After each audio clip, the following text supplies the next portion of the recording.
So as we all know, we're living in a patriarchal, what we could call a patriarchal culture, and that's pretty much all over the world now. Historically, that wasn't the case. There was a lot more matriarchal cultures historically, and also based on a lot of anthropological studies. There was a lot of cultures where it was more of an equal balance. But for whatever reason, and I don't want to go into the reasons now, over the last 6,000 years, more or less, más o menos, culture, civilization developed in this kind of patriarchal mode. You said 6,000. Huh? You said 6,000. Yeah, more or less. I mean, I don't know, but based on what I've read and understood about it. And then just to say, of course, we'll get back to this in further on also, but the presumption in general is that patriarchy was created by us, by men. Okay, that's the general presumption. But I don't believe that to be true. Right? So I haven't got time to go into why I don't believe that to be true. But there's a lot of studies and evidence to suggest that what we call patriarchy has been co-created by men and by women. Right? But of course, the men are dominant. It's not to deny that. So in terms of being a man, right, there's certain qualities, we could say, that are allowed or embraced in patriarchy, in a patriarchal culture. And this has very much to do with what we're talking about, the masculine. But now we're also bringing ego into the picture and cultural conditioning, right? So just now we were looking more at the pure essence, right? Before the sense of being a separate self comes into the picture, right? So now we're looking at what tends to happen when these qualities are refracted through a separate ego in a patriarchal culture. Are you with me? Mm-hmm. Right. So what do you get? Toughness, right? Be a man, right? Man up. Boys don't cry. Right? We all received that message, didn't we? To some degree. We've all received that message. And our fathers and our grandfathers, they received it probably even more strongly than we did. Right? Stoicism. Do you all know what Stoicism means? The Stoics, they were all about you don't show any emotion. So you just do what you need to do, you persevere, you do your duty, and you don't show any emotion. Right? We have all as men been imprinted with that, haven't we? Yes. And women, it's not the same for women. They're much more. It's much more acceptable for women to show their emotions, to express themselves, their feeling nature, and all of that. Competition, right? So this is encouraged. Many people believe that evolution is all about the survival of the fittest, right? And so this was a big idea that Darwin came up with, which is now been proven to be false, actually, because it's been shown, even biologically, that cooperation actually has a lot more to do with evolution than competition. But that idea, you see, drove a lot of the modern progress. The modern world, everything we see in modern neoliberal, neoconservative culture, right? It's all about competition, it's all about winning, succeeding. And who are the people out there doing that? It's men, mostly. Of course, it's more women now, too. But that's the kind of field in which, in our culture, as men, that's where we need to make it, right? We need to make our mark in the world. And to do that, we need to compete with each other, right? So we're all wired that way. That's part of our programming, you could say. This is one of the reasons it's so challenging and difficult for men to come together and be vulnerable, to let down their defenses. Because it's like, well, you've got to have your shield and your sword. It's really deep in us, on a cellular level. And along with that goes ambition. right? We've got to make it. So you've got that pure masculine essence, which is about purpose, which is about direction, which is about penetration, right? Which is about a mission, let's say. But when it comes through the separate ego, it becomes ambition. It becomes about me being a success, me competing with you, me being better, superior, proving myself. Do you see? And then when it comes to women, we have sexual objectification, right? So there's many other things we could say about the relationship to women, but that's the most obvious, right? And it's everywhere, isn't it? It's everywhere in our culture.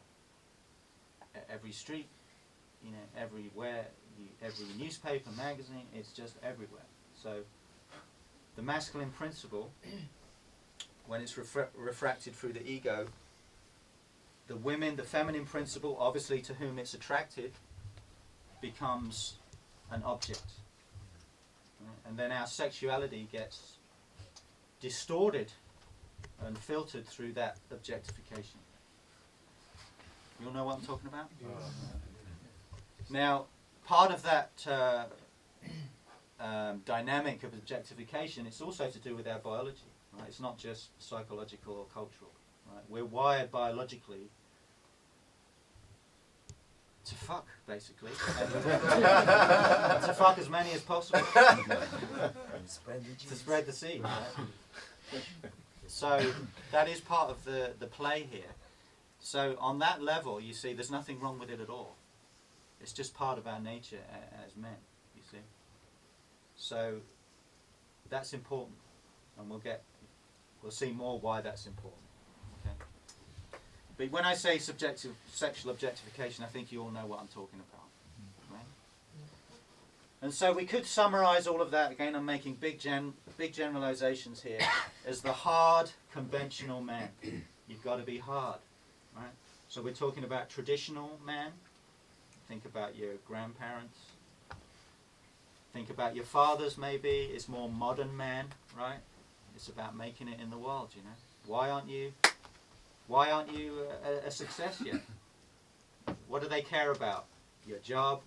When are you going to settle down, buy a house, be responsible? Do any of you have come up against this? That's what your parents and your grandparents care about, right?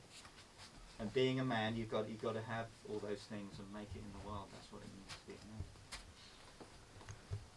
And so, you know, there's a whole spectrum of expressions of that, right? But on the more negative end of the spectrum, we could say that's the Macho Jerk. Right, just to give it a name. It's the Macho Jerk. You all know what I mean by that, right? Very much. That's what all of us don't want to be, isn't it? We don't want to be that. Is that right? Yeah. Okay, just making sure. So then we can call this the stage one man. This is the stage one man.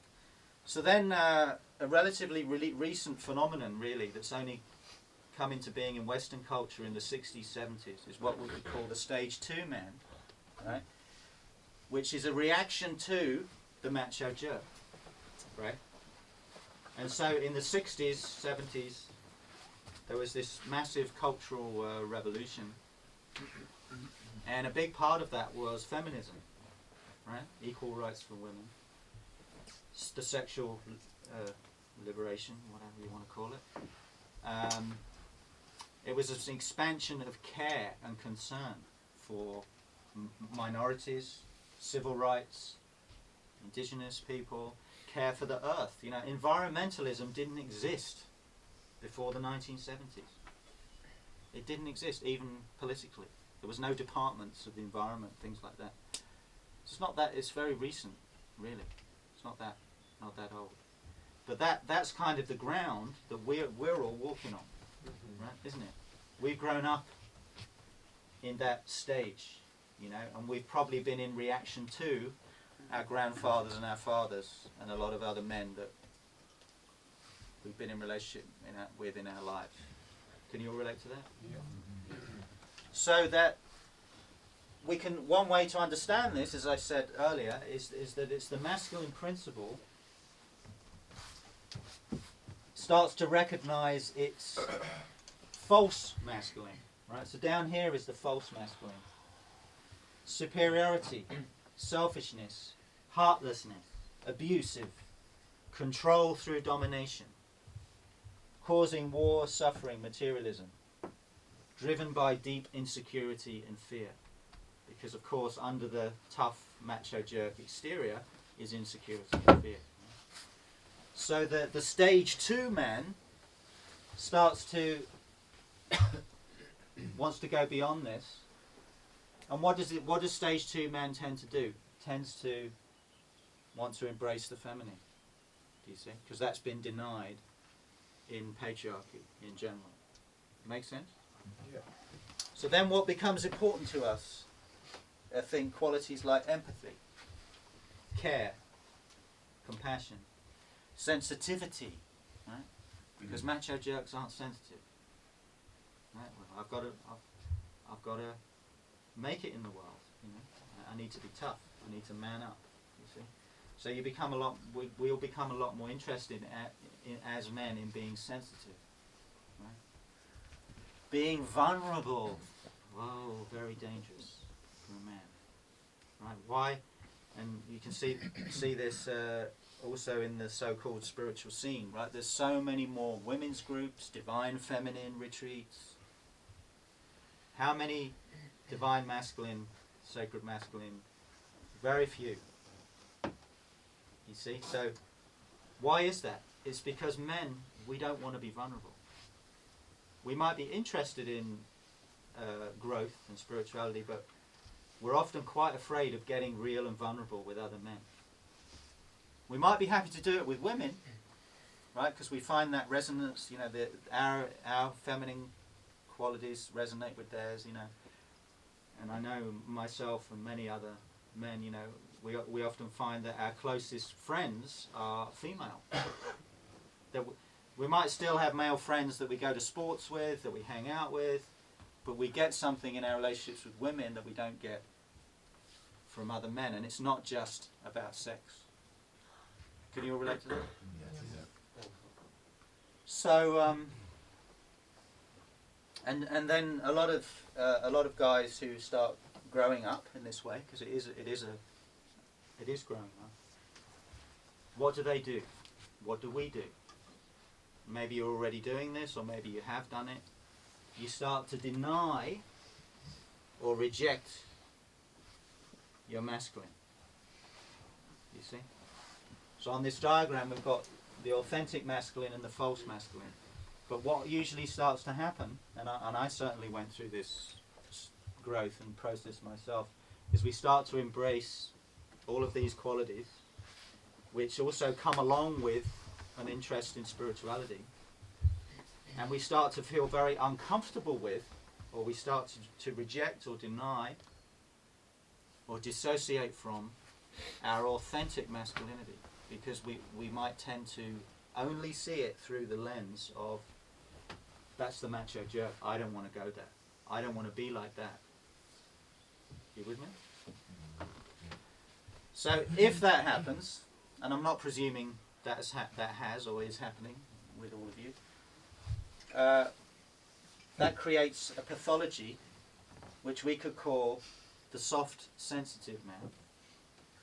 Or, in contrast to the macho jerk, the new age wimp. Or the snag, S-N-A-G, snag, sensitive new age guy.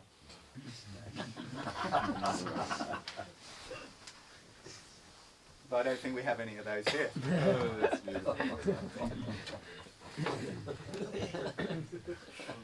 But you might have noticed, you might have met some of these guys.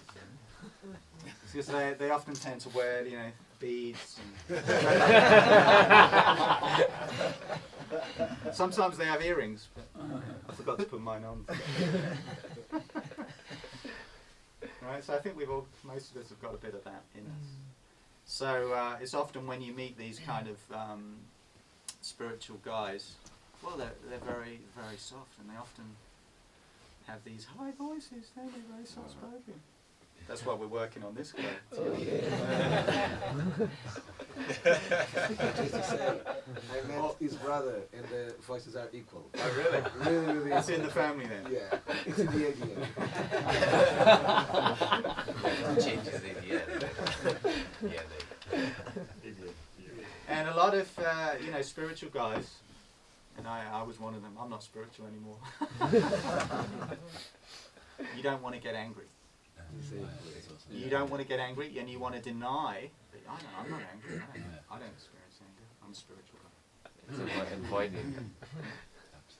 That's avoiding. And you want to deny, or you either want to deny, or spiritualize your sexuality. So either you want to deny it on some level, you're uncomfortable with being a male sexual being, and the fact that biologically you're wired to fuck it and fuck as many as possible, and it's pretty wild, isn't it? Pretty wild. It can be. It can be. So we tend to want to deny, repress, that, because we don't want to be a macho jerk, and we don't want to express that in our relationships with women, right? Or we tend to spiritualize it, and we start to get into tantra, things like that, which turn it into, which give it. I'm not saying that all tantra is inauthentic, but often the motive is to spiritualize our masculinity instead of actually embracing it authentically. And once we've done that, then we can do some real tantra, which we might get to later on. So you get the idea, right? So that's the two stages, right? So you just let that land in you. Where's your center of gravity? Is it more with the first stage, macho jerk, or is it more with the second stage, sensitive guy, new age wimp? Some of the time, you see.